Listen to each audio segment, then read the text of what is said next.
happy day.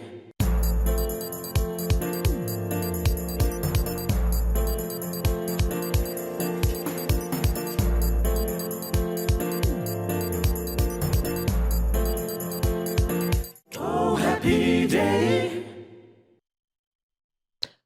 Mirëmëngjesi, mirë se vini në Happy Day. Programi i mëngjesit përsëri filloi dhe për këtë 2023 jetë bashkë me ju çdo mëngjes deri në orën 10. Ja ku jam unë, gjallë mirë shëndosh në këtë vit të ri, vit i ri e njëjta unë, sepse nuk ishte fa im.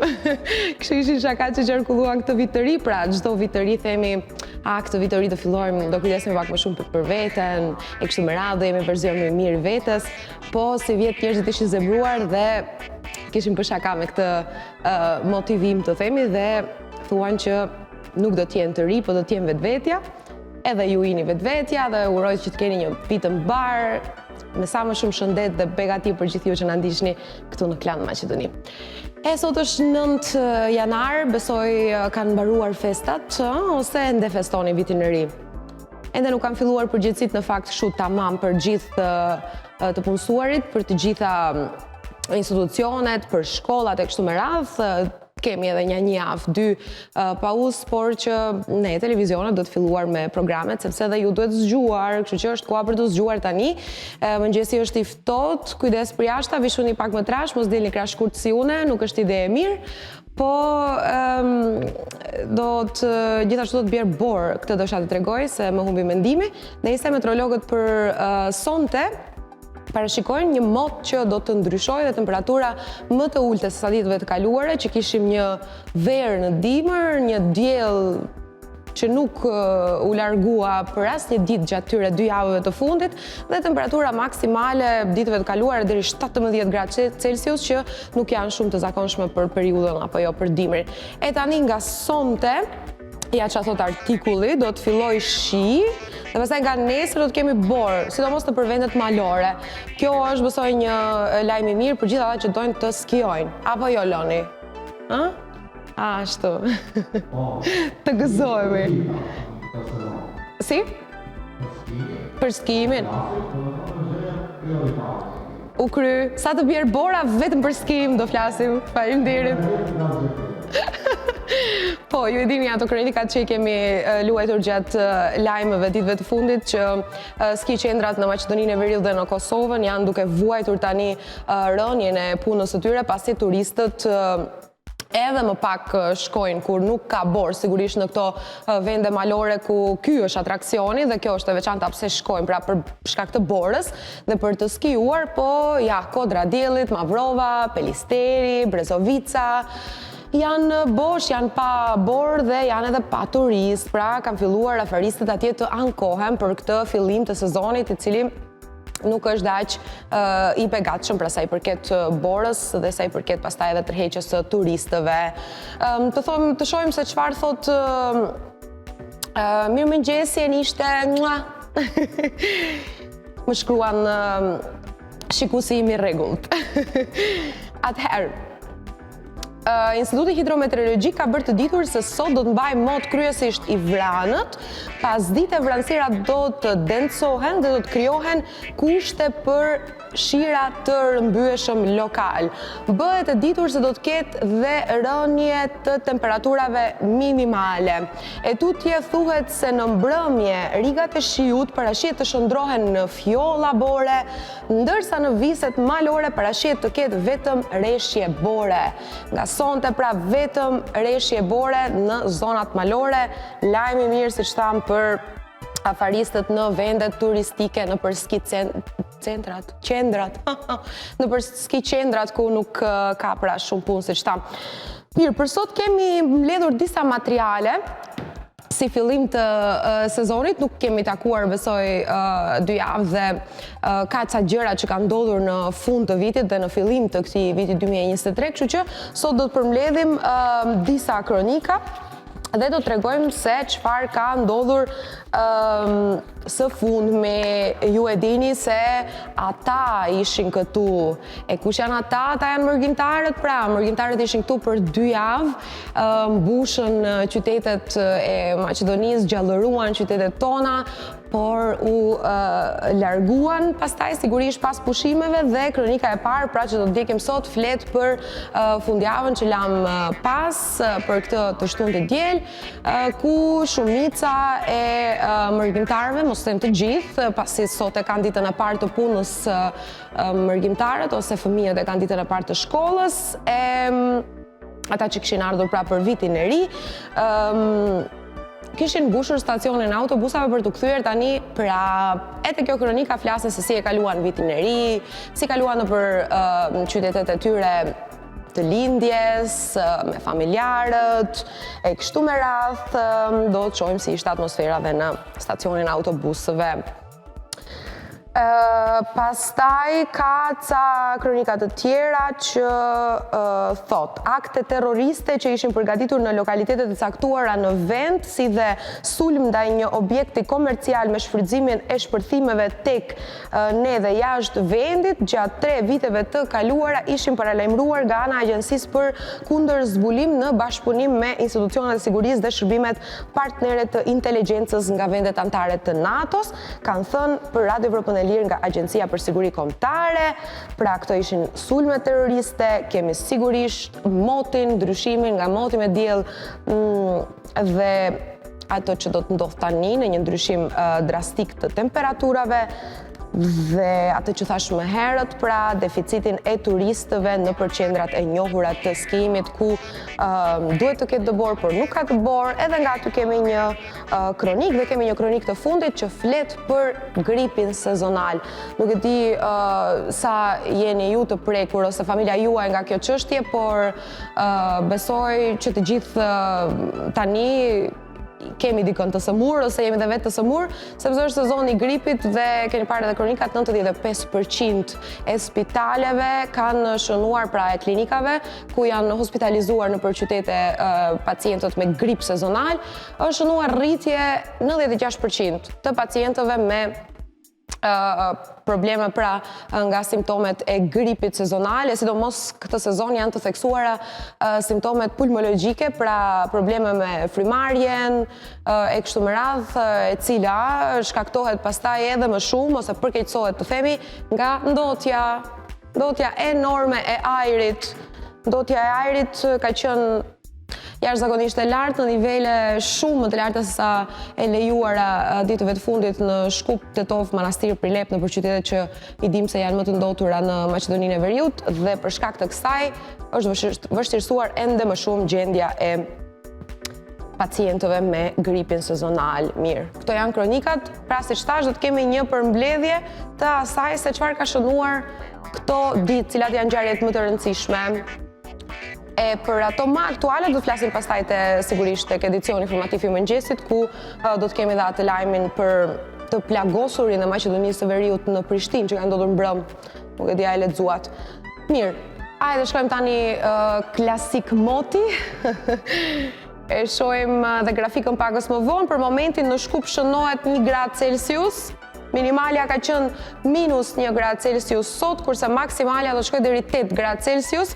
Moti ndryshueshëm me diell dhe me shi, por dielli do të jetë me ne vetëm deri në orën 10. Pra derisa jam unë këtu në mëngjes, në emision do të kemi diell jashtë dhe kur do dal unë, do vrentet. Do ketë vetëm vranësira më vonë dhe shiun e paralajmëruar do e mirë presim në orën 22, pra sonte në mbrëmje, në orën 22 do filloj shi dhe nuk do ndalet pastaj deri të nesërmen, deri të martën, ku ka gjithashtu kushte për shi dhe temperaturë 2 deri 11 gradë Celsius dhe pastaj temperaturë ngjajshme të poshtë, edhe pse për Shkupin, edhe pse është paralajmëruar pra siç thash bora për viset malore. E tani për t'u larguar pak nga Shkupi, për të zgjeruar reliefin, gjeografin, kartën, për të mësuar se do të jetë moti në qytete të tjera, rajon dhe botë, do të ndjekim dhe grafikën në vazhdim, grafikën e motit. Oh, happy day.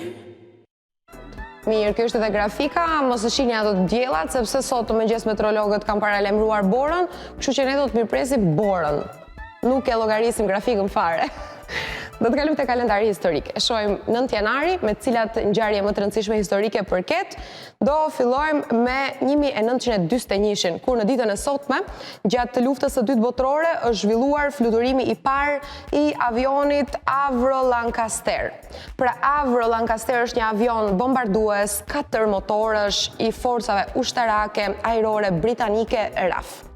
Ky model avioni u përdor gjerësisht nga flota ajrore britanike në teatrin e luftës së dytë botërore, sidomos gjatë betejës së Britanisë dhe bombardimit aleat të Gjermanisë në vitin 1945.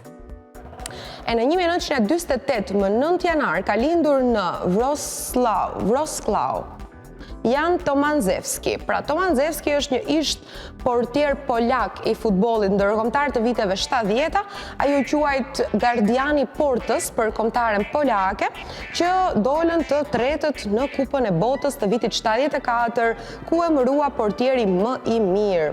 Tomanzewski fitoi medaljen e argjend në lojrat olimpike verore të 76-s dhe që garoi në Kupën e Botës 1948. Ai më vonë ishte një komentues dhe politikan i futbollit.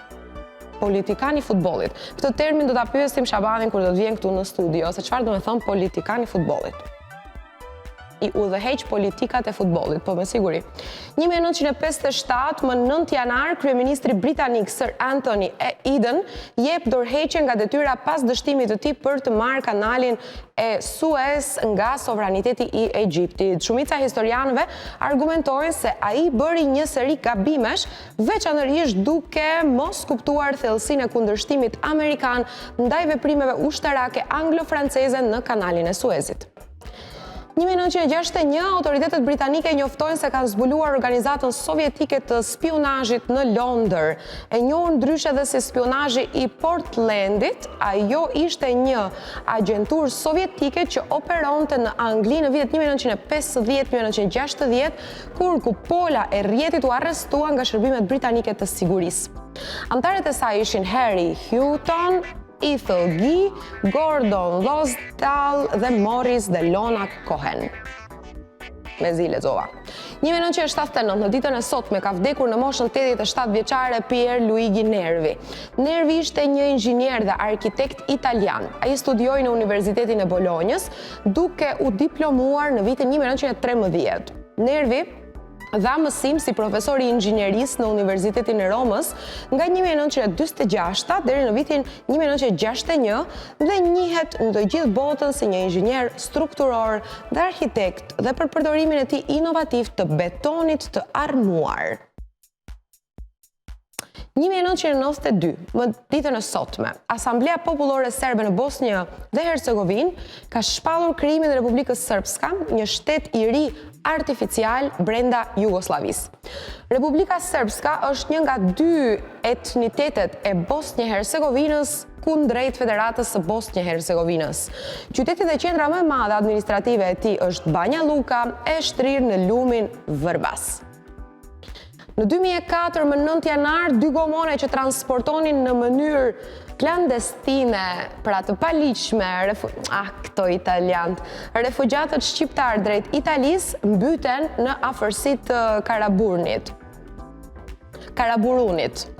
Si pasojë 28 vjet, shumica gra dhe fëmijë kanë mbetur të vdekur si pasojë të ftohtit dhe mbytjes. Kjo do të jetë tragjedia më e rëndë detare në Shqipëri pas asaj të kanalit të Otrantos në vitin 1997. Pra kjo ka ndodhur në 2004, më pas ka ikur si informacion. 28 vet të vdekur shqiptar që kanë udhëtuar drejt Italisë me gomone. Historia e njëjtë si tani që udhëtojnë drejt Anglisë. 2007 është ngjarja e fundit. Në ditën e sotme, drejtori i përgjithshëm i Apple, Steve Jobs, ka prezantuar iPhone origjinal në një panajër kryesor të Macworld në San Francisco. iPhone ishte një linjë e telefonave inteligjente të dizajnuara dhe tregtuar për Apple Inc. Të gjitha gjeneratat e iPhone përdorin softwarein e sistemit operativ iOS të Apple. Sot iPhone është një nga celularët më të përdorur në mbar botën, po pra sigurisht. Mirë, në ditën e sotme, në vitin 2007, iPhone-i. Po jo dhe shumë më herët. se ne fëmijët e 90-tave i dim gjithë ngjarjet. Ikim, ky ishte kalendari historik dhe tani do ndalemi te horoskopi ditor. Unë se di si keni jetuar 9 ditë pa horoskopin. Fillojmë me dashin, e shohim parashikimet për sot. Ditë pare, edhe pse ka shumë re për dashin, do t'jetë ditë pare kjo e sotmja, për ata që janë të dashuruar. Do ndjeni gjithkohës mirë pranë atij që e doni dhe do keni më të lehtë të shprehni ndjenjat. Kurse ata që janë vetë do fillojnë menjëherë një lidhje pasionante dhe të jashtëzakonshme, e cila do t'i bëjë të përjetojnë kënaqësi pafund. Ekuilibri financiar nuk do të tronditet as pak, përkundrazi gjendja ka përqenë më e mirë nga sa e mendonit. Demi, fal Venusit, jeta juaj në çift nuk do t'jetë as pak e trishtuar gjatë kësaj dite, pra do t'jetë e mirë. Në pjesën më të madhe të kohës ju do bëni çdo gjë sipas dëshirës tuaj dhe emocionet do të shumë fishohen. E ata që janë vetë do të kenë dashuri në shikim të parë në momentin që më pak e presin, e për ta çdo gjë tashmë do të jetë ndryshe. Kurse në planin financiar Dema do t'ju duhet të ndërmerrni edhe rreziqe për ta stabilizuar situatën. Binjakët, sot do kaloni momente të privilegjuara me partnerin dhe do ju duket vetja sikur jeni mbi re. Çdo çast ka përqenë ashtu si e kishit të ndruar. Ata që janë vetë duhet të presin edhe pak kohë para se të ndryshojnë statusin e tyre, sepse mundësitë e sotme nuk do të jenë shumë të kënaqshme. E finansat mos e lini në dorë të personave të tretë, sepse do pendoheni tej mase. Mos ja lini gruas burrit parat. Gaforja. Shtyni për pak më vonë angazhimet profesionale gjatë kësaj dite, sepse partneri do të ketë me të vërtet shumë nevojë për mbështetjen dhe ngrohtësinë tuaj. Ata që janë vetë duhet të bien pre e disa intrigave dhe kurtheve, sepse do lëndohen pa mas. Pse duhet të bien pre? Do bihen. Mirë është që edhe për pak kohë të qëndrorat luanave, mund të bëni edhe ndonjë investim më tepër, ulodha, virgjëresha. Ditë jo e mirë kjo e sotmja për të dashuruarit. Nuk do arrini dot t'i shprehni sa duhet ndjenjat kundrejt partnerit dhe mund të keq kuptoheni për këtë.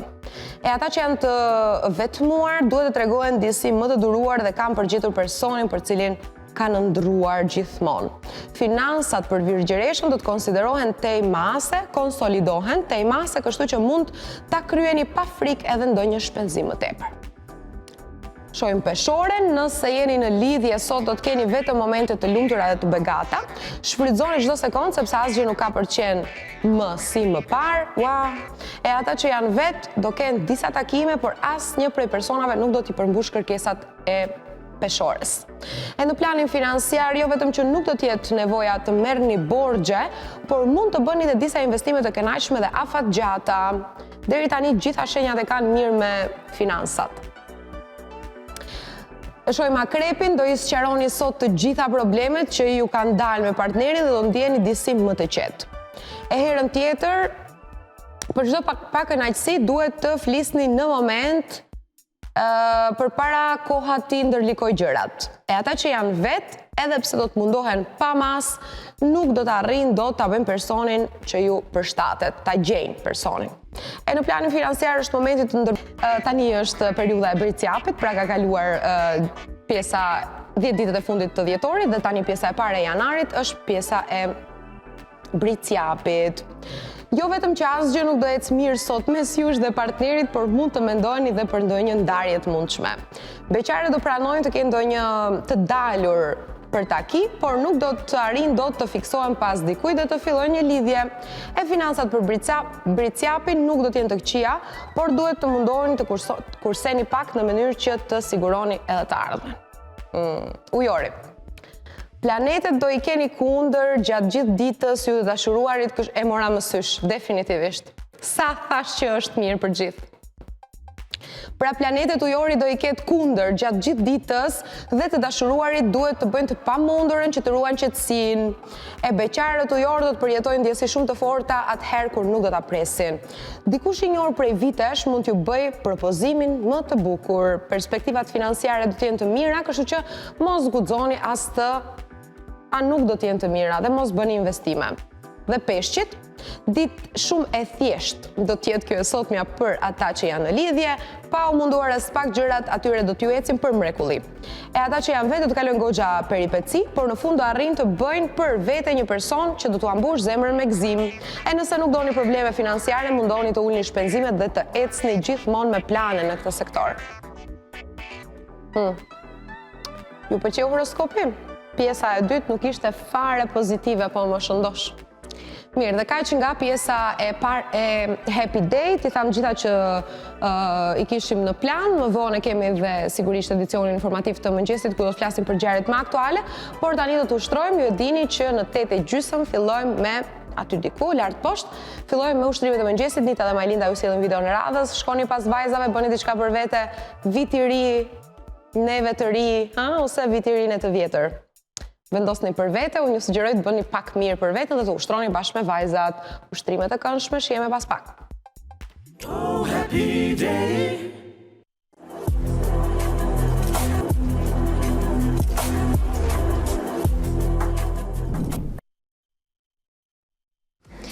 Hej, përshëndetje, miq të dashur, edhe për këtë fillim jave. Shpresoj që e keni filluar javën me këmbë të mbar, jeni zgjulet dhe sigurisht që do t'jeni me mua dhe Majlindën të bëjmë ushtrime. Përshëndetje Majlinda. Përshëndetje Nita, përshëndetje të gjithëve. Çfarë ushtrime do të bëjmë sot? Sot do të bëjmë më tepër pilates në top.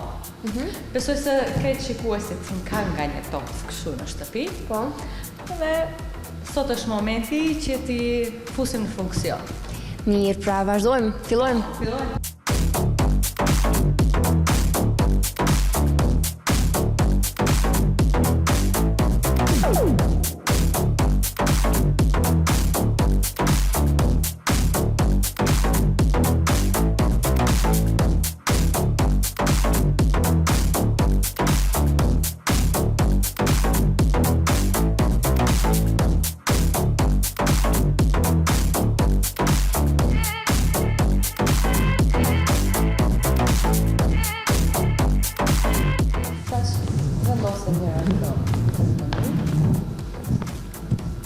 Edhe shtype kujrin nga pak.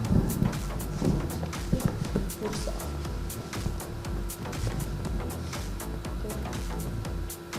Gjëse s'keni para spesh, shko kështu lëviz dhe vetë. Lëviz dhe kujrin nga pak, lakë poshtë, në sërnë shtype në dorë. Dhe lakë më të nëfer edhe shko poshtë rrasë.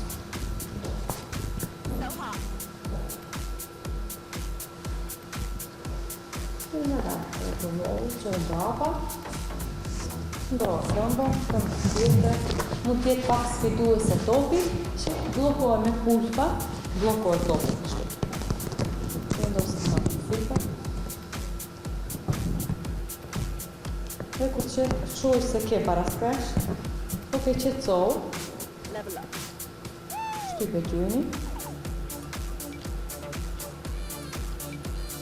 që se s'mundesh, ose kapu për të një vjetë. Qësu, e në shëshoj, pedale.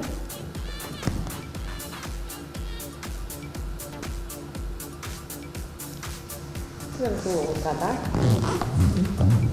E këta shkëm lëvizje rëthore, majta djata. Edhe shko majta djatas në kërkë. Ose i, da, majtas, drejto, djatas, shko majtas, djatas. Shoni da, majtas, djatas.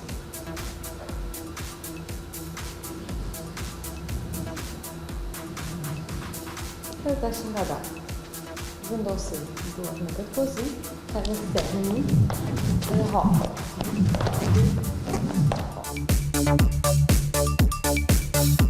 So hot.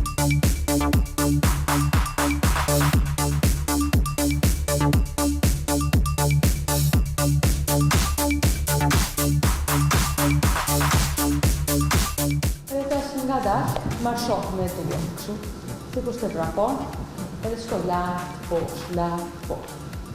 Tash për momentin një duke bërë edhe squat, edhe cardio. shkojmë për 5, 4, 3, 2, 1.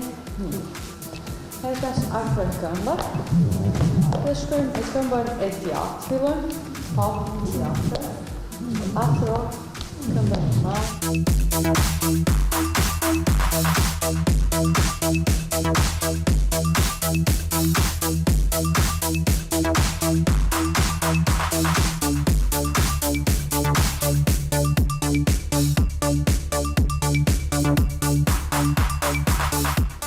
Shkojmë dhe hapim komën dhe shkojmë një,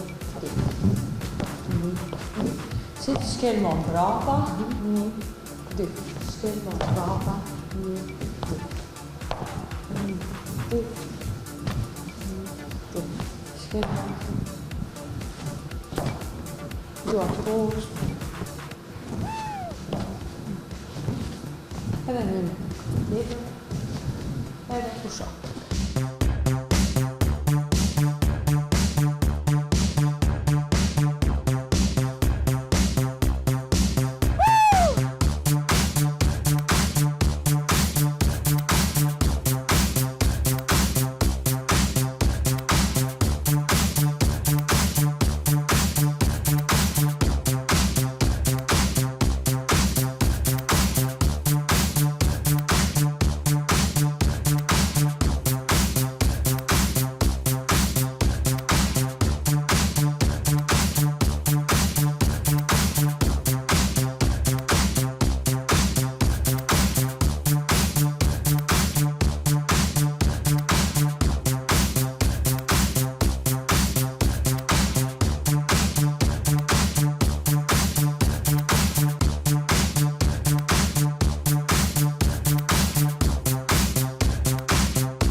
Shikues të dashur, ne tash jemi afruar edhe fundit të emisionit. Mita, si ndjesh? Mirë ndjen, sigurisht që pak lodhje në zonë të frym, po këto ushtrime më pëlqejnë shumë me këto topat. Janë ushtrime argëtuese. Po edhe sidomos kur jemi më shumë vajzat që ushtrojmë një të dy, janë super ushtrime, por tash do kemi një ushtrim më të Për fund, për të mbyllur me këtë ushtrimin relaksues është një lloj zgjatje, sikur se e bëjmë urën, një dëshirojmë një javë të mbarë, të bekuar, të lëtë bereqet. Ta përshëndetjen apo në fund? U thonë përshëndetjeni dhe të relaksoheni. Mirë, deri në episodin e radhës. Mirë po.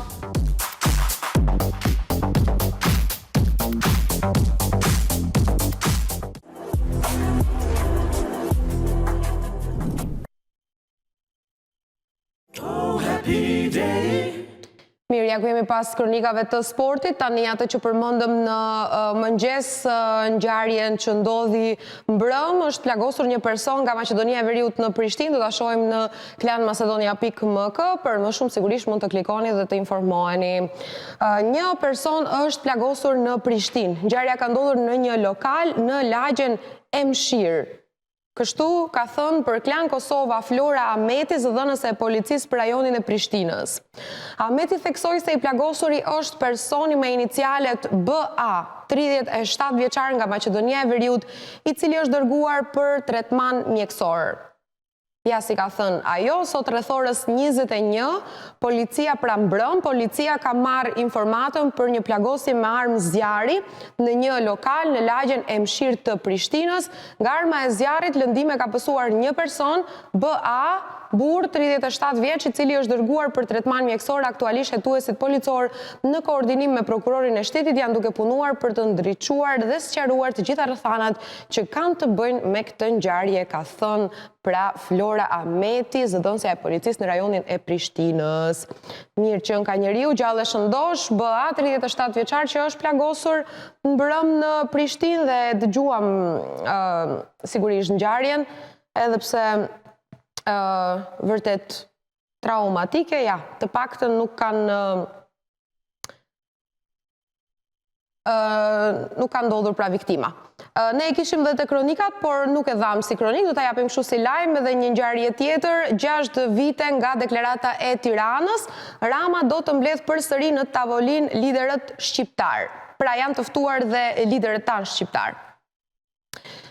6 vjet pas këtij momenti të kapur në 2 fotografi, thot lajmi, kryeministri shqiptar Edi Rama do të mbledh përsëri në Tiranë shqiptarët nga Maqedonia të martën, nesër. Pjesëmarrësit në takim e konfirmuan pra kreu i Aleancës për Shqiptarët, Arben Taravari, dhe ai i Alternativës Afrim Gashi. Deri më tani përgjigje nuk ka nga kreu i BDI-s Ali Ahmeti, ndërkohë kreu i BES-s Bilal Kasami ka marrë një vendim ndryshe, nuk do të ulet me Ahmetin. Ja, si thot ai, ne si lëvizje BESA nuk kemi fare dilema tek qëllimet politike për të mirën e interesave të shqiptarëve në Republikën e Maqedonisë së Veriut, nga ana e kryeministit të Republikës së Shqipërisë zoti Rama. Shqetësimi ynë është e qëllimet dhe hilet politike të BDI-s dhe të Ali Ahmetit. Ne si lëvizje BESA i përgjigjemi pozitivisht ftesës së kryeministrit Edi Rama, mirë po, nuk kemi nevojë dhe nuk e shohim të arsyeshme të ulemi në një tryez me BDI-n e Ali Ahmetit. Çdo herë kur ai ka nevojë për ta shpëtuar vetveten. Ka deklaruar kështu Faruk Kushi, Avziu, zëdhënës i BES-s. E në ftesën e Ramës nuk bëhen të ditura arsyet e këtij takimi, por mësohet se ai do të fokusohet tek mbështetja për ndryshimet kushtetuese dhe reformat eurointegruese.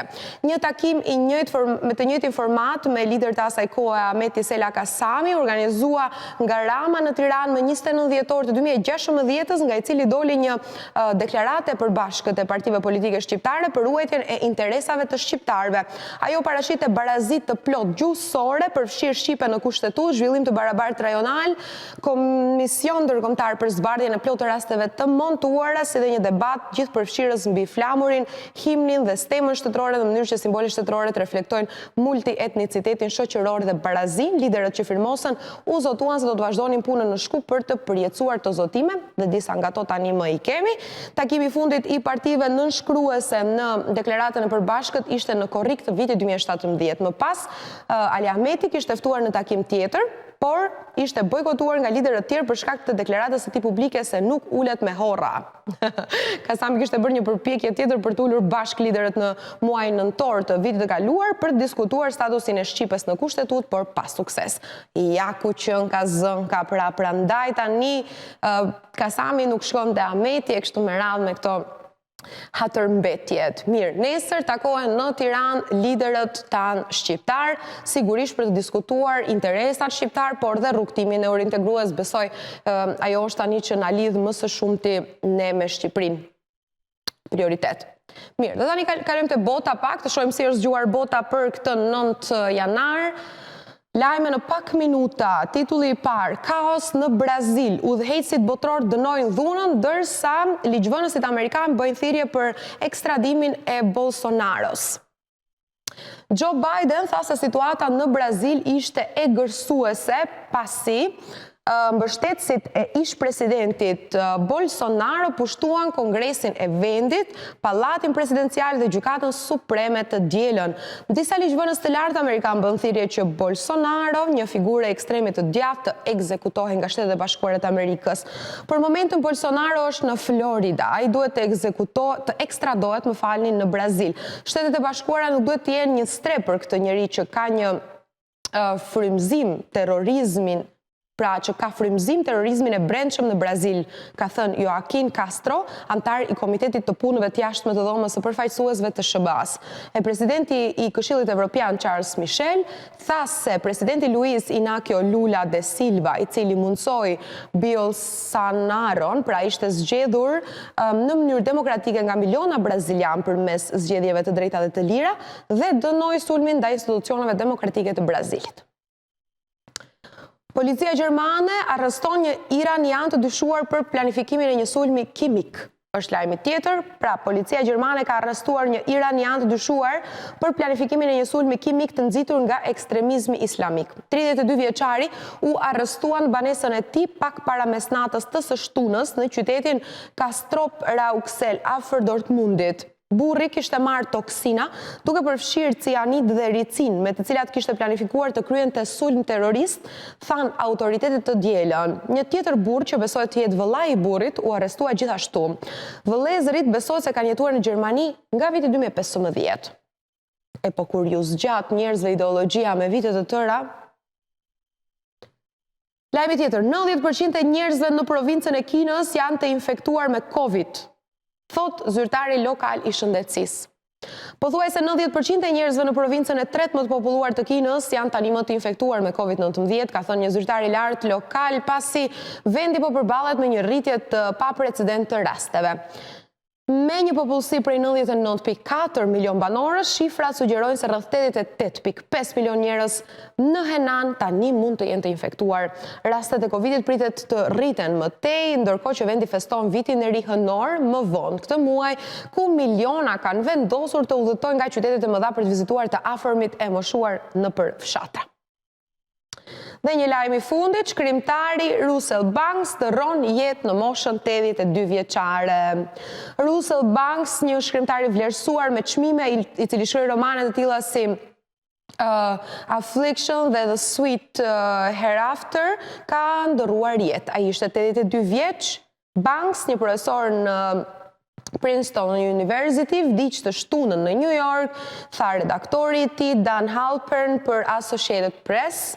Banks po trajtohej për kancer, ka shtuar Halpern. Jos Carlos Oates, i cila ju referua Banks në Twitter si një shkrimtar i madh amerikan dhe mik i dashur i shumë njerëzve, tha se vdiqi i qetë në shtëpinë e tij.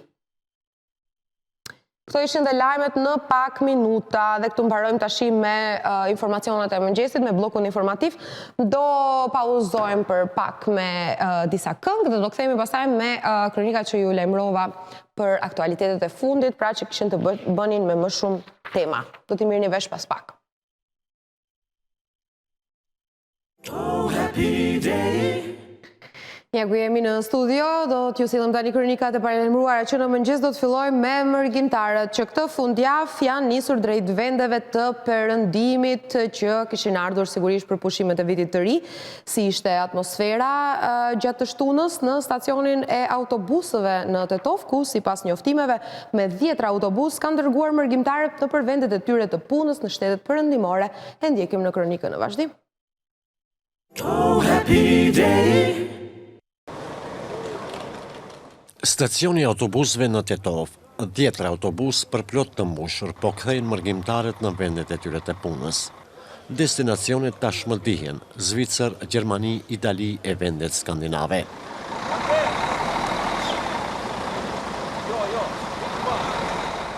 Secili po bart valigjet e rrugës. Valigje këto mbase edhe të mbushur me kujtime gjatë pushimit 2 javor në vendlindje. O të për Gjermani, pushimet i kemi galau se desit e thonë. Ka në merë në kjo që kalojnë. Po merë ti thonë. Larkë gurbetit gjërë kjetë se jashtë familjes në gjërë kjetë, po mirë. Si mjetë ma mirë, këtë vit? Që kemi brajt të shpa me familjarët.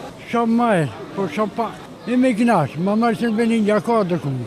Por kishte mërgjimtar që kishin ardhur vetëm për 2 ditë. Në Frankfurt, unë partija ka marrë, ta në vendi majrë, ama qërë, haj, puna. Të tjerë përcillnin më të dashurit e tyre. Jam nga Tetova, po e përcjell vëllain për në Itali. Kjo mërgjimtare duke se shumë gjatë do t'i mbaj mend këto pushime. Italia, Foligno. Udhëtoj në Itali Foligno, shumë bukur kaluan pasi ishim me familjen me miqt. Në kujtime më ka mbetur disponimi për natën e vitit të ri. Të rinjve, përveç shmalljes, në kujtes u kishte mbetur edhe diçka tjetër nga vendlindja. Ftau të ishte. Kishte edhe mërgjimtar që me shaka dhe me dos ironie rrëfenin pushimet e tyre në vendlindje. Në Itali, pushimet viran. I argjum porët krejt edhe të t'ikim të gjithë. Për më shumë se 2 javë, mërgjimtarët gjallëruan qytetet e vendit dhe u çmallën me më të afërmit e tyre. Rruga e mbarë, shihemi në pushimet e radhës.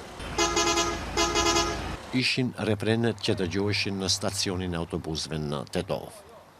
Mërgjimtarët e shumë erdhën, pan, u çmallën dhe shkuan, duke lënë një zbrastir, sikurse në familjet e tyre, po ashtu edhe në gjithë shoqërinë.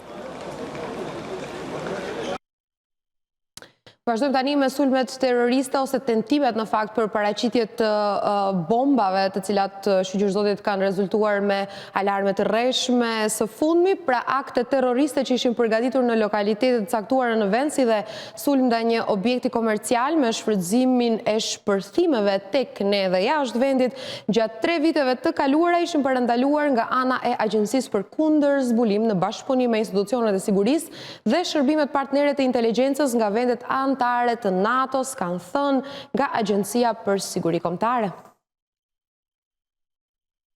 Për herë të parë, për kërcënime terroriste, opinioni kuptoi nga presidenti Stevo Pendarovski, i cili në fjalimin e fundvitit në Kuvend tha se pas të dhënave të marra nga NATO-ja viteve të kaluara, së paku për 3 herë ishin parandaluar sulme terroriste në faza përgatitore që janë zhvilluar jashtë territorit të vendit. Detaje për sulme në cilat vende janë përgatitur dhe qëllimi i tyre nuk u dha nga presidenti Pendarovski, por vetëm se NATO aktivisht ndihmon në pjesën e kërcënimeve hibride nga terrorizmi, para së gjithas që lidhen me të kthyerit nga luftrat në linjën e afërt. Siç njofton Radio Evropa e Lirë, sulmet e para të planifikuara ishin parandaluar gjatë vitit 2020, kur ishte shkatruar një celulë terroriste që kishte për qëllim të kryej akte terroriste në lokalitetet e caktuara në Maqedoninë e Veriut. Gjatë parandalimit të këtij aksioni, siç thuhet, në bashkëpunim me shërbimet e aleatëve, ishin arrestuar dhe dënuar për terrorizëm 3 banorë të Kumanovës që kishin organizuar celulën sipas ideologjisë së ISIS-it. Në vitin 2021, Agjencia për kundërzbulim kishte paralajmëruar për veprimin e celulave autonome të organizatave terroriste në rajonet e krizës Siri dhe Irak, që kanë kryer rekrutimin e personave dhe planifikimin e akteve terroriste në vendet e Ballkanit dhe të Bashkimit Evropian. Pa përmendur se ku në disa vende fqinje, nga agjencia thonë se celulat ishin shkatruar gjatë disa aksioneve policore, kurse pjesëtarët e tyre ishin arrestuar. Në vitin e njëjtë, shërbimet e sigurisë, siç njofton Radio Evropa e Lirë, pas informacioneve të inteligjencës, është parandaluar një sulm vetvrasës që kishte planifikuar një ish i dënuar. Agjencia për kundërzbulim dha kontribut në procesin e detektimit të aktivitetit të shtetasit të huaj, pjesëtar i grupit fetar radikal dhe ish i dënuar që kishte planifikuar sulm terrorist. Sulmi duhej të kryhej ndaj një objekti komercial në vendin tonë dhe në fqinjësi, por me kohë ishte parandaluar nga organet e sigurisë. Për momentin në Maqedoninë e Veriut ka 70 deri 80 të kthyer nga luftrat, kurse 5 shtetas të vendit ende gjenden në rajonin e krizës në Siri, ka thënë për Radion Evropa e Lirë koordinatori kombëtar për parandalimin e ekstremizmit të dhunshëm dhe luftës kundër terrorizmit Zlatko Apostolski. Aksionet e mëdha të fundit antiterroriste në vend ishin zbatuar në gusht dhe dhjetor të vitit 2020, kur në Shkup dhe në Kumanov ishin arrestuar 11 shtetas të Maqedonisë së Veriut. Të dhëna gjyqësore thonë se 30 persona janë dënuar me burg prej 6 deri 9 vite. Dënime këto sipas ndryshimeve të fundit në kodin penal. Me ligjin paraprak, një pjesë e të dënuarve për pjesëmarrje në formacione të huaja para ushtarake dolën nga burgu pas 2 viteve. Vitin e kaluar për herë të parë, qeveria publikoi listën me emra të 15 shtetasve të Maqedonisë së Veriut që ishin dënuar financiarisht për shkak të pjesëmarrjes në formacione paraushtarake në Siri dhe Shtetin Islamik. Me këtë u ndalohet shfrytëzimi, transferi ose lloj tjetër dispozicioni me prona, si dhe ndalimi i vendosjes apo vazhdimit të marrëdhënieve afariste. E moti i qetë dhe me diell që kanë mbretëruar ditëve të kaluara kanë ndikuar që në për shumë qytete të vendit të ulet ndotja e ajrit. Kjo nuk mund të thuhet për Shkupin dhe qytetet të tjera që vazhdojnë të përballen me ajër të ndotur. Këtë javë pritet ndryshimi drastik i temperaturave. Festat të fetare ortodokse janë duke kaluar me mod stabil të thatë dhe me temperatura mbi mesataren për këtë periudhë të vitit. Meteorologët thonë se në Lugina edhe mëtej do të ketë mod më të ftohtë me paraqitje të mjegullave. Gjatë ditës, temperaturat kanë shkuar deri në 17 gradë Celsius, duke sjellë pranverën në stinën e dimrit. Motin me diell e kanë shfrytzuar qytetarët, të cilët në numër të madh kanë frekuentuar sheshin e Shkupit pavarësisht festave dhe ritualeve fetare. Sinoptikët paralajmërojnë se përfundimisht ndryshimi i kohës që do të sjellë erë, por edhe reshje të shiut dhe borës në përmale do të ketë të hënën dhe të martën. Mot me erë do të mbretërojë të martën, kur do të fryjë erë e përforcuar nga drejtimi verior dhe veri perëndimor, dhe i njëjti do të ndikojë në pastrimin e madh të ajrit në luginat e Maqedonisë së Veriut, duke llogaritur edhe fushgropën e Shkupit. Sipas sinoptikanëve, kufiri i borës të martën vonë pasdite dhe në mbrëmje do të ulet deri në 1000 metra lartësi mbidetare, kurse në përmale do të formohet shtresë dëbore.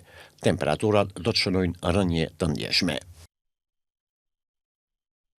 Autoritetet e shëndetësisë në vend njoftojnë se javën e fundit për 96% është rritur numri i të prekurve nga gripi sezonal. E gjatë këtij sezoni të gripit janë shënuar edhe 2 viktima.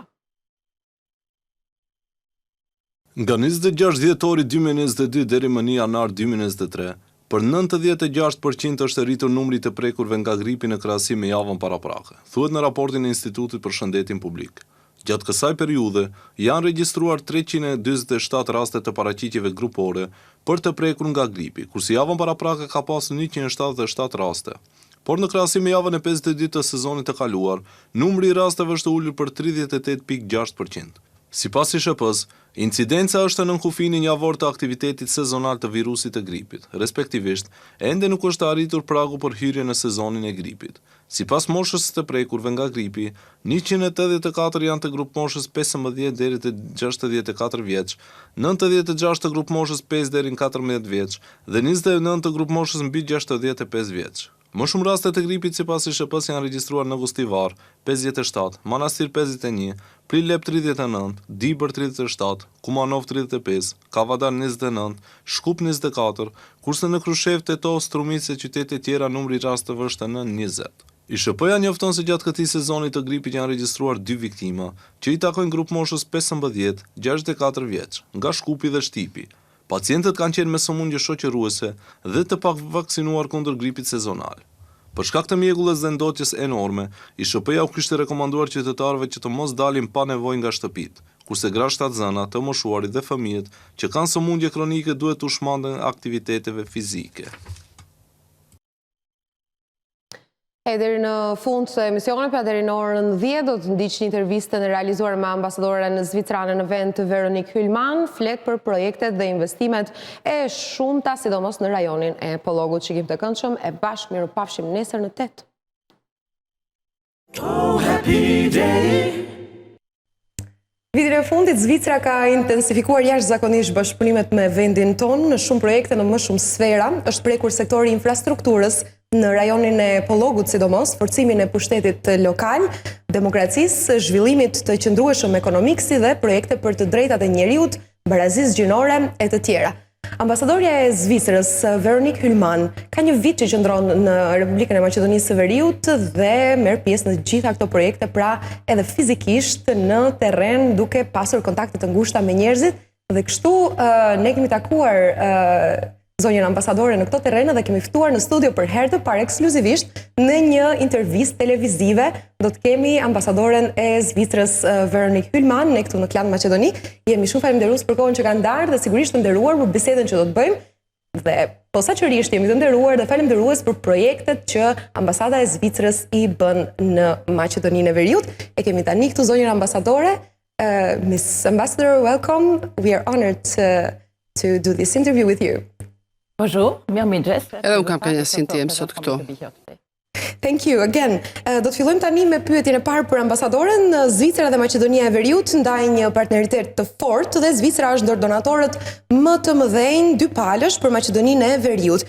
Cilat janë prioritetet e Zvicrës në angazhimin e Maqedonisë së Veriut dhe cilat janë disa arritje që duken nga bashkëpunimi?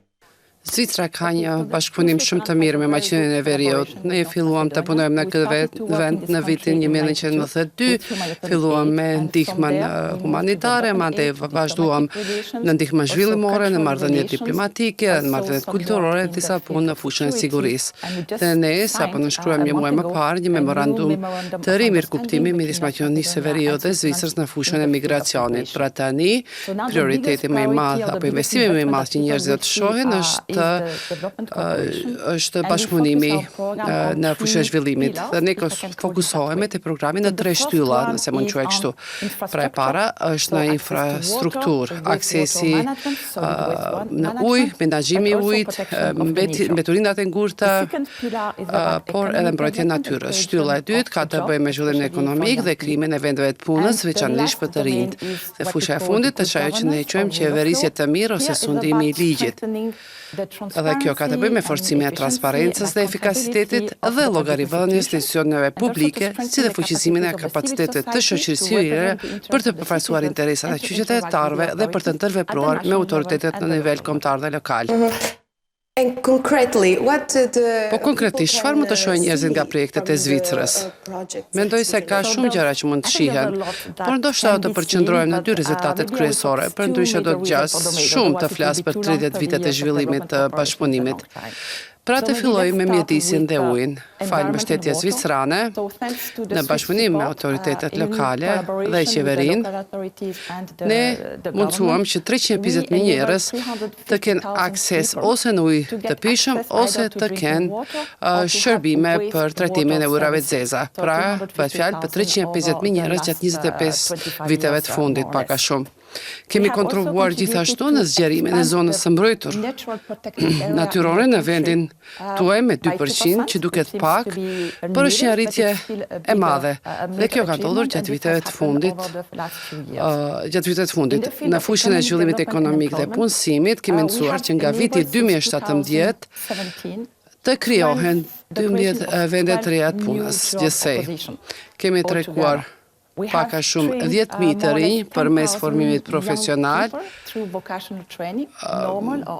me thënë arsimi ose trajnimi normal profesional, ose ai i dyfisht ose dual. Dhe kemi mësuar gjithashtu në vetëm disa vitet e fundit më shumë se 200 marrje të kenë akses në tregun ndërkombëtar dhe rajonal.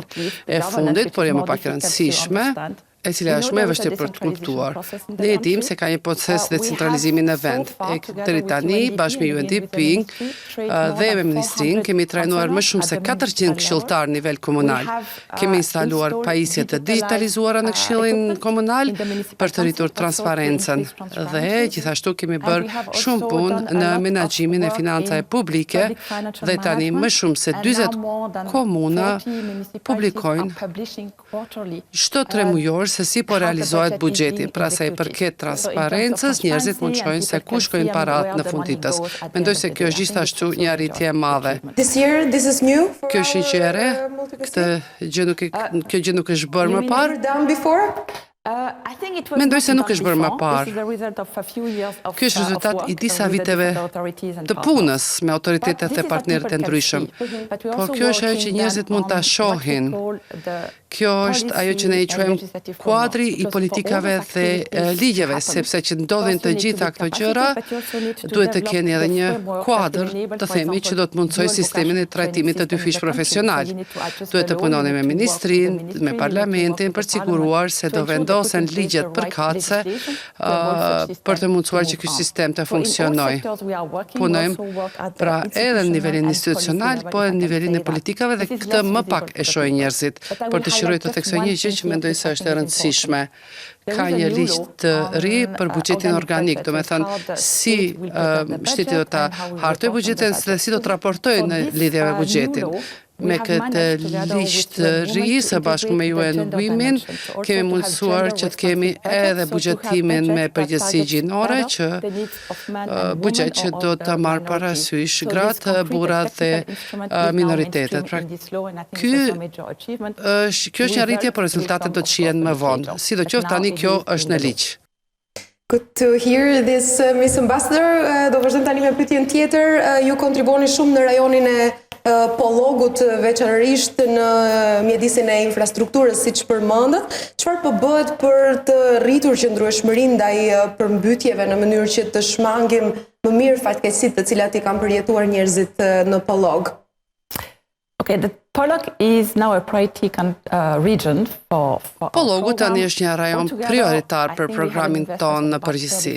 Mendoj se kemi një investim prej rreth 35 milion franka shvicrane, që është mjaft shumë e madhe. Pjesa më e madhe shkon në infrastrukturë, por para gjithashtu shkojnë edhe në qeverisjen lokale, trajnim profesional dhe mbështetjen për ndërmarrjet e vogla.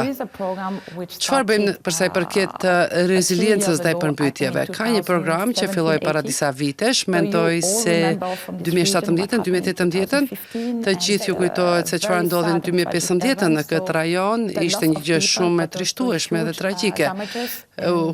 Humbën jetë njerëzish, por gjithashtu u bën të mëdha në qytetet. Pas këtyre ngjarjeve, Zvicra vendosi të bënte diçka. Bashkuam fuqitë me Ministrinë e Mjedisit dhe Planifikimit Hapësinor, si dhe me autoritetet e tjera. Dhe tham, tani të hartojmë një program për të reduktuar rrezikun nga përmbytjet.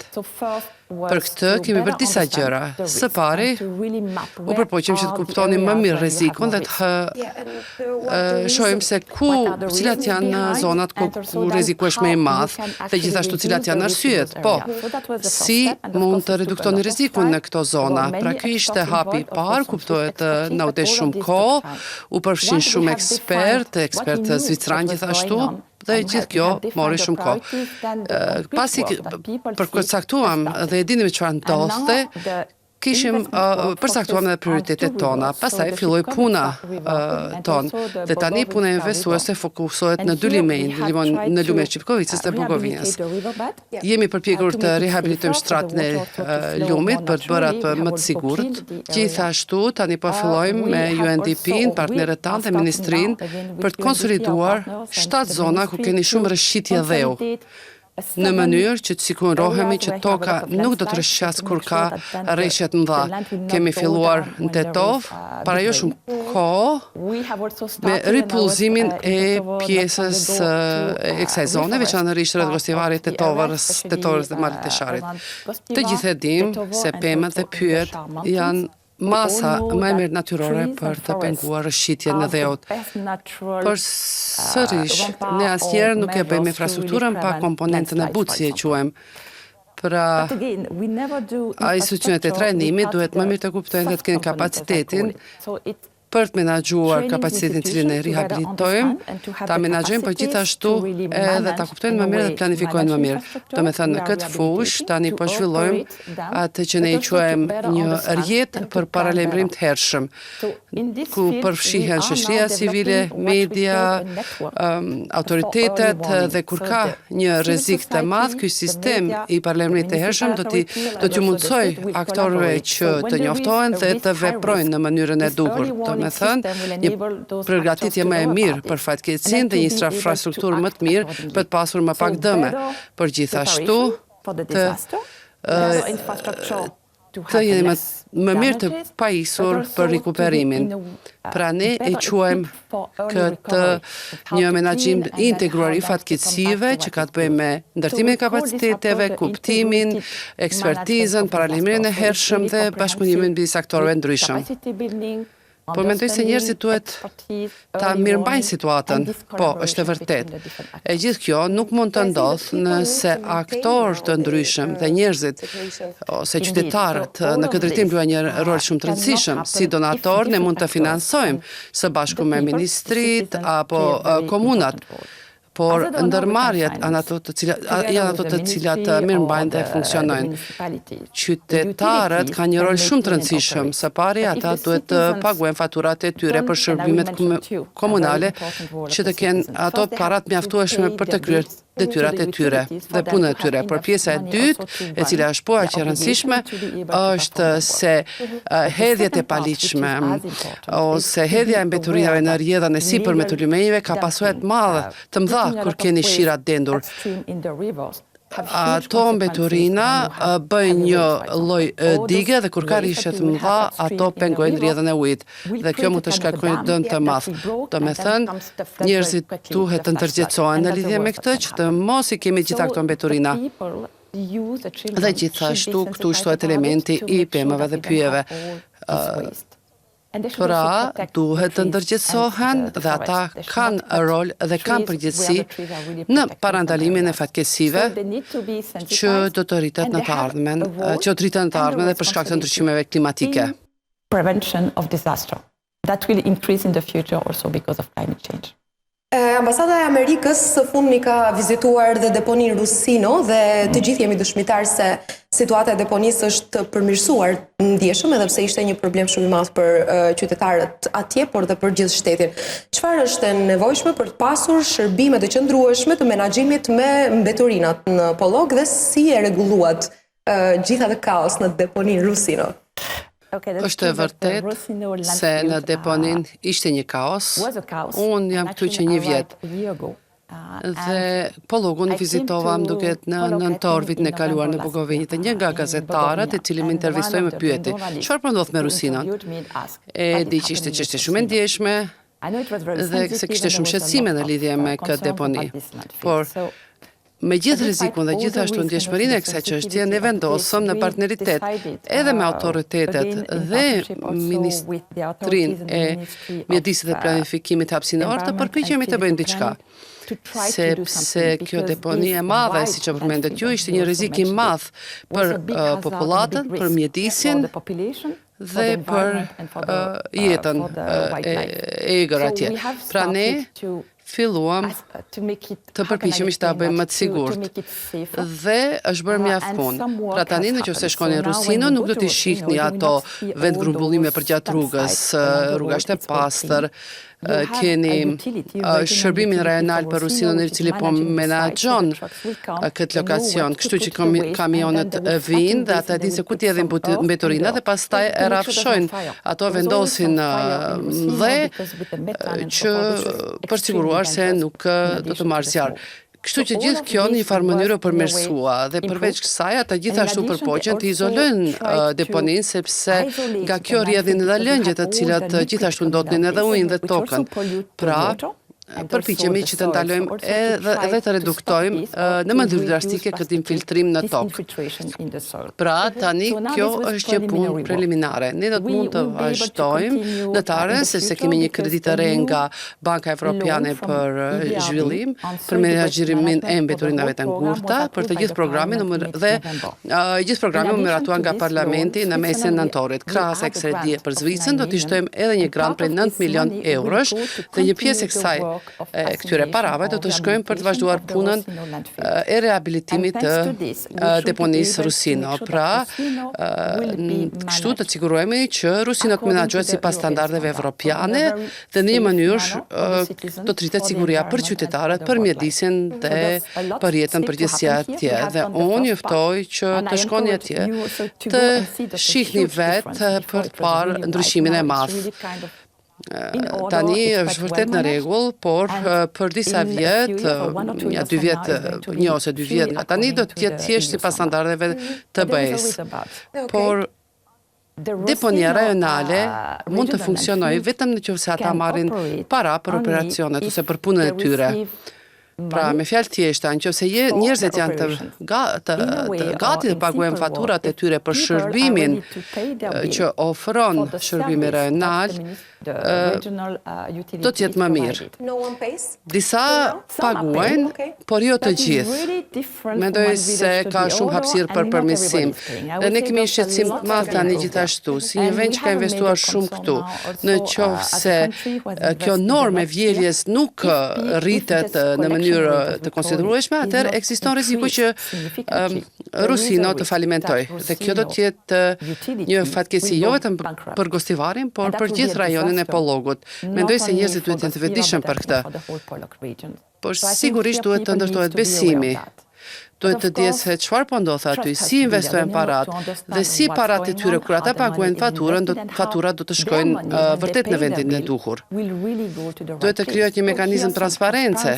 Megjithatë, unë ftoj të gjithë të cilat kanë ndonjë borxh të shkojnë në ndërmarrjen komunale të Gostivarit ose në ndërmarrjen rajonale të Rusinos për të parë se si është puna me parat, se si shpenzojnë parat, ku shkojnë parat. Dhe mendoj se si qytetarit janë ngashëm të paguajnë dhe nëse kompanitë ofrojnë shërbime cilësore, atëherë gjithë ky investim do të jetë i qëndrueshëm dhe njerëzit atëherë do të kenë një menaxhim të duhur të mbeturinave, të paktën për 10 vite të ardhshme. Pastaj duhet të shohim se si do të vazhdojmë pas kësaj. Mendoj se reciklimi është një ide e mirë, po. Reciklimi është një pjesë që nuk është imbuluar me programin mjaftueshëm, por mund të vi më vonë. Për reciklimin duhet keni kontejner të ndryshëm infrastrukturor, sepse nëse vendosni nga njëra anë plastikën, atë që mund të kompostohet ose dhe letrën, gjithashtu duhet keni mekanizëm për t'i mbledhur dhe të sigurohen se mund të reciklohet. Do të thënë ka një sistem të tërë. Ne punojmë edhe me Pakomaku për reciklimin e plastikës, mund të bëhen aktivitete të tjera, por mbetet shumë për të bërë. Por këtu bëhet fjala për edukimin e njerëzve që ata të kuptojnë se si të reciklojnë, si të ndajnë mbeturinat e ndryshme, si të reduktojnë mbeturinat dhe të kenë infrastrukturën për të menaxhuar gjitha këto mbeturina.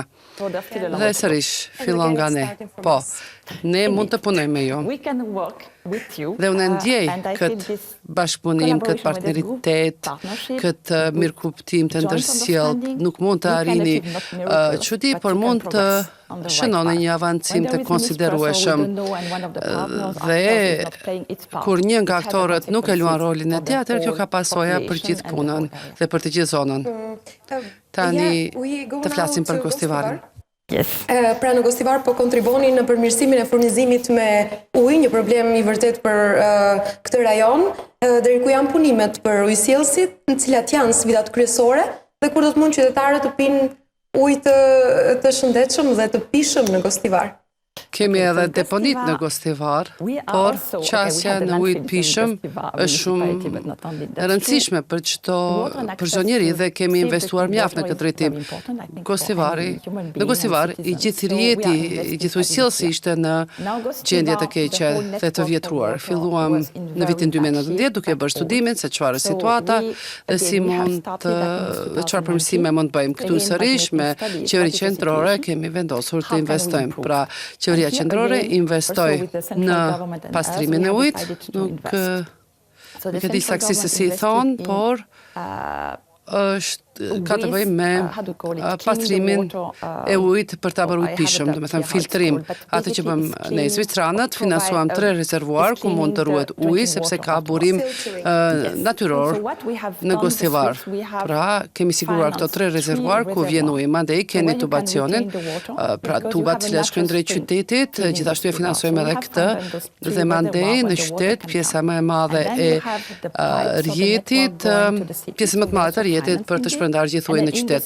Ne nuk e rikonstruojmë gjithë rjetin sepse është shumë shtrenjtë, ndoshta do vi më vonë, por duhet ta dini se ne e filluam këtë në një kohë ku 77% e ujit humbej në Gostivar për shkak të rjetit të keq. Por tani me këto rezervuar dhe me një pjesë të riabilituar të rjetit, këto humbje duhet të reduktohen në mënyrë drastike. Po cilësia e ujit duhet të jetë mirë. Ky është qëllimi. Përsërish, i rikthehem kësaj. E keni komponentën e butë. Ne punojmë me kompaninë publike të Gostivarit për të përforcuar kapacitetet e tyre dhe kompetencat e tyre, por gjithashtu që qytetarët duhet të paguajnë faturat e tyre që ndërmarrja të mund të vazhdojë të funksionojë, të paguajë mirëmbajtjen e rjetit dhe të gjitha aktivitetet tjera. Ky program duhet të përfundojë vitin e ardhshëm dhe nëse çdo gjë shkon mirë, me kënaqësi do të shkojnë në Gostivar për ta parë këtë dhe për të pirë ujin e sigurt që vjen nga rezervuaret. Pra, qytetarët do mund t'i përjetojnë këto përfitime vitin e ardhshëm.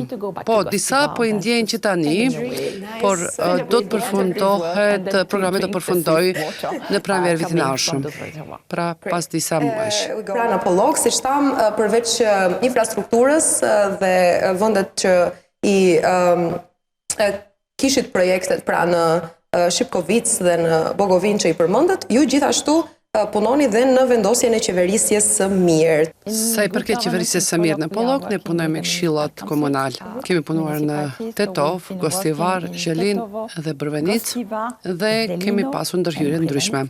Njëra kishte të bëjë me ngritjen e kapaciteteve të këshilltarëve të rinj për të bërë punën e tyre, për të treguar se cilat janë përgjegjësitë e tyre, si ta kontrollojnë buxhetin, sepse nuk bëheni me njëherë ekspert kur bëheni këshilltar, do me thënë duhet keni shkallësit për të bërë punën. Kjo është pjesa e parë e programit. Pjesa e dytë e programit ishte të rritej transparenca e këshillave. Dhe këtu kemi instaluar pajisje digjitale që tu mundsojmë qytetarëve të ndjekin se çfarë ndodh, si shkon debati dhe cilat janë qëndrimet e këshilltarëve. Mendoj se Tetova këtë ka bërë, Bilet Kasami ka vendosur një billboard me numra. Pra kjo është sa i përket këshillit komunal. Ne punojmë edhe me qytetarët. Gjithmonë përpiqemi të mbulojmë të gjitha aktorët. Qytetarët kuptohet, duhet të mund të kuptojnë se si autoritetet ose komuna ose këshilltarët punojnë, por gjithashtu duhet të kenë mundësinë të përfshihen në vendimarrje. Për të inkurajuar një proces të tillë, në programin kemi të ashtu quajturat grantet vogla. Janë shuma të vogla parash, të cilat mund përdoren për financuar projektet të cilat qytetarët mendojnë se janë të rëndësishëm për komunën e tyre. Kuptohet zhvillohet një diskutim edhe me autoritetet kur ka një vendim ose një marrëveshje të Zvicra ofron para për këtë projekt, por shumë shpesh edhe komuna e bën këtë.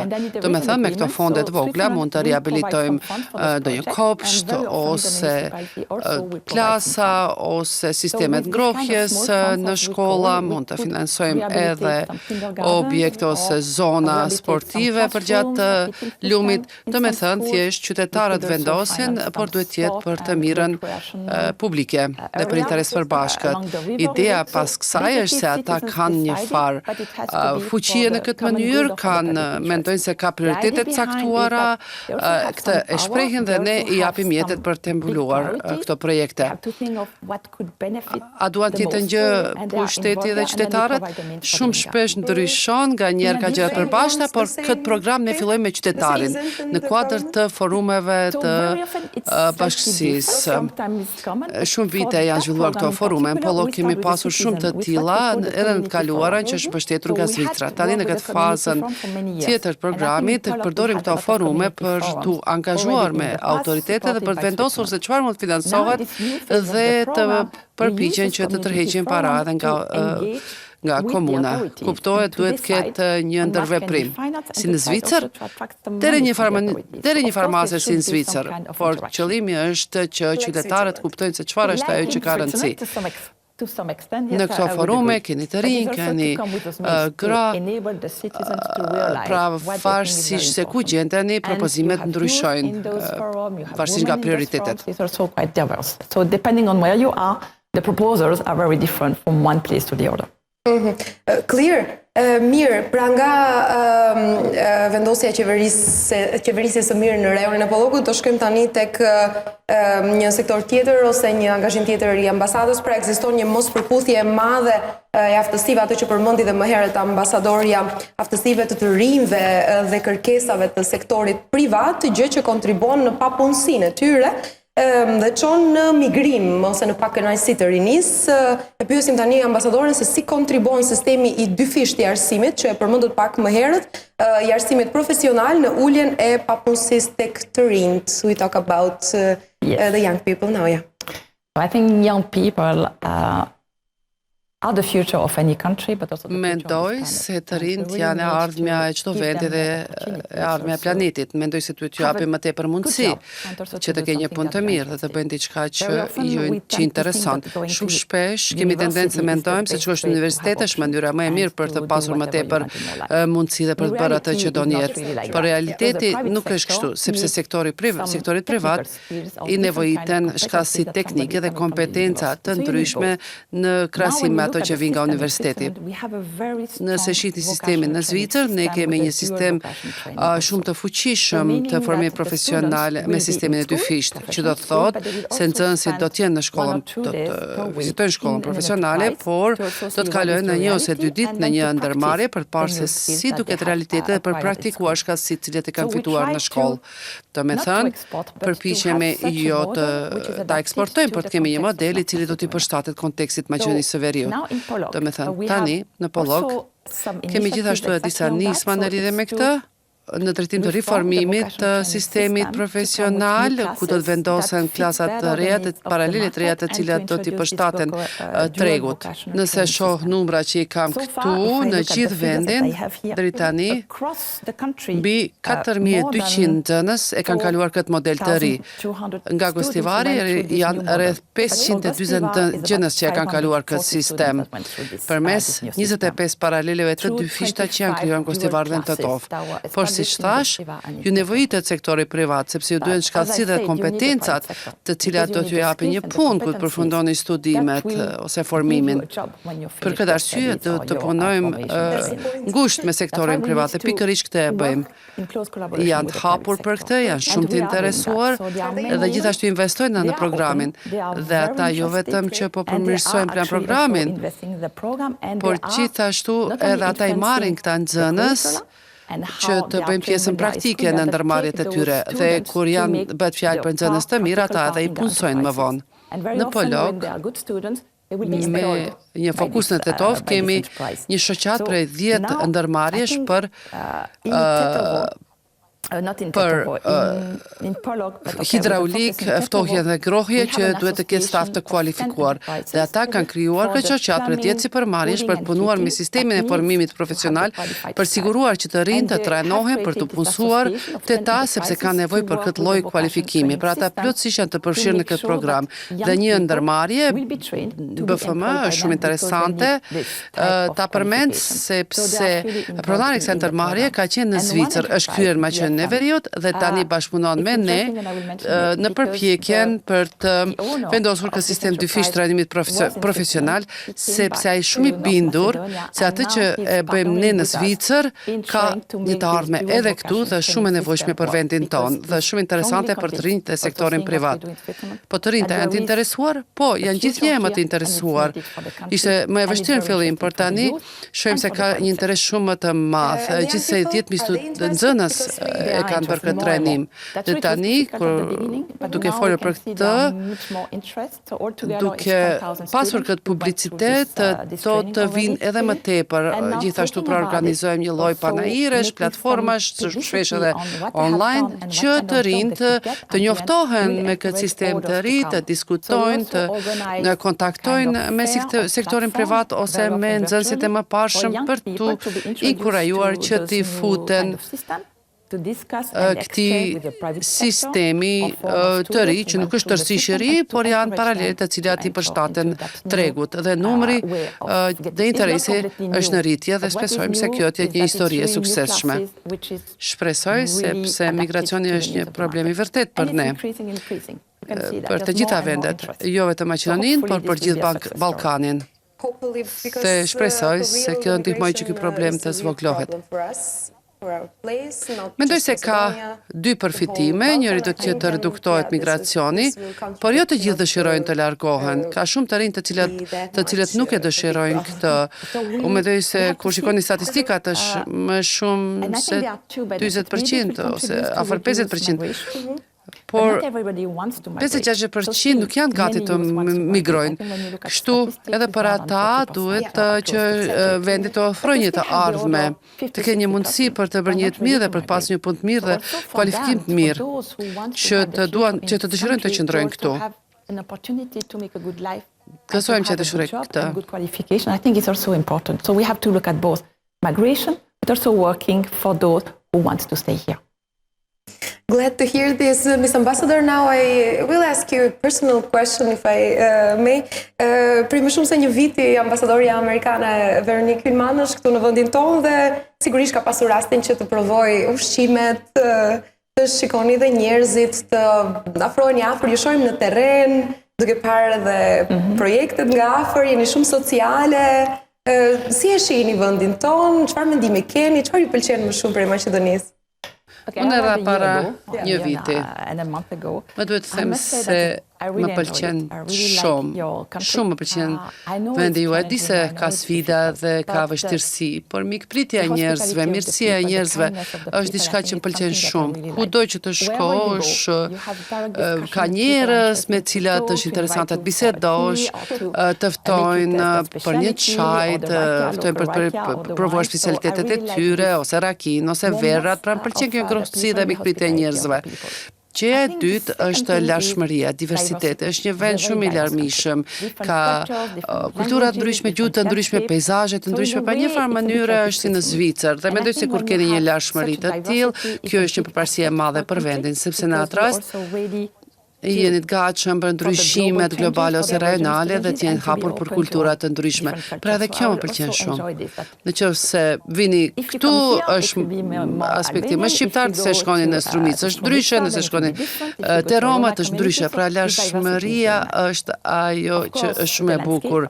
Kuptohet e peizazhet, mua më pëlqen vi nga Zvicra, kam qejf bëj ski ose dhe këtu në Polo, kjo është me rëndësi. Nesër hapet sezoni i ri.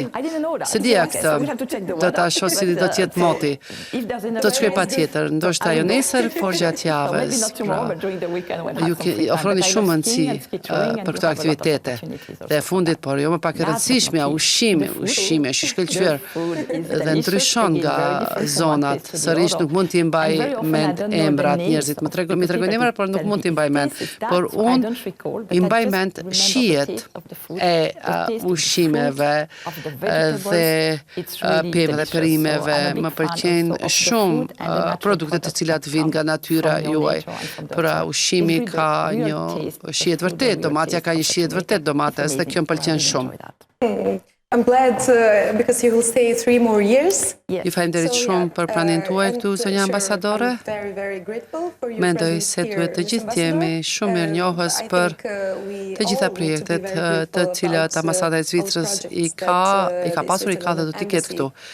Falenderit edhe një herë për këtë intervistë. Falenderit shumë, ishte një kënaqësi për mua dhe siç thash më parë, Zvicra po investon shumë sepse ne kemi një partneritet të shkëlqyer dhe bashkëpunim me aktorë të ndryshëm në këtë vend. Ndaj faleminderit që më ftuat. Pasi jemi në pothuajse fundi i vitit, gëzuar edhe vitin e ri për ju dhe të gjithë ata që po na shikojnë sot. Faleminderit shumë. Thank you very much. Oh, happy day.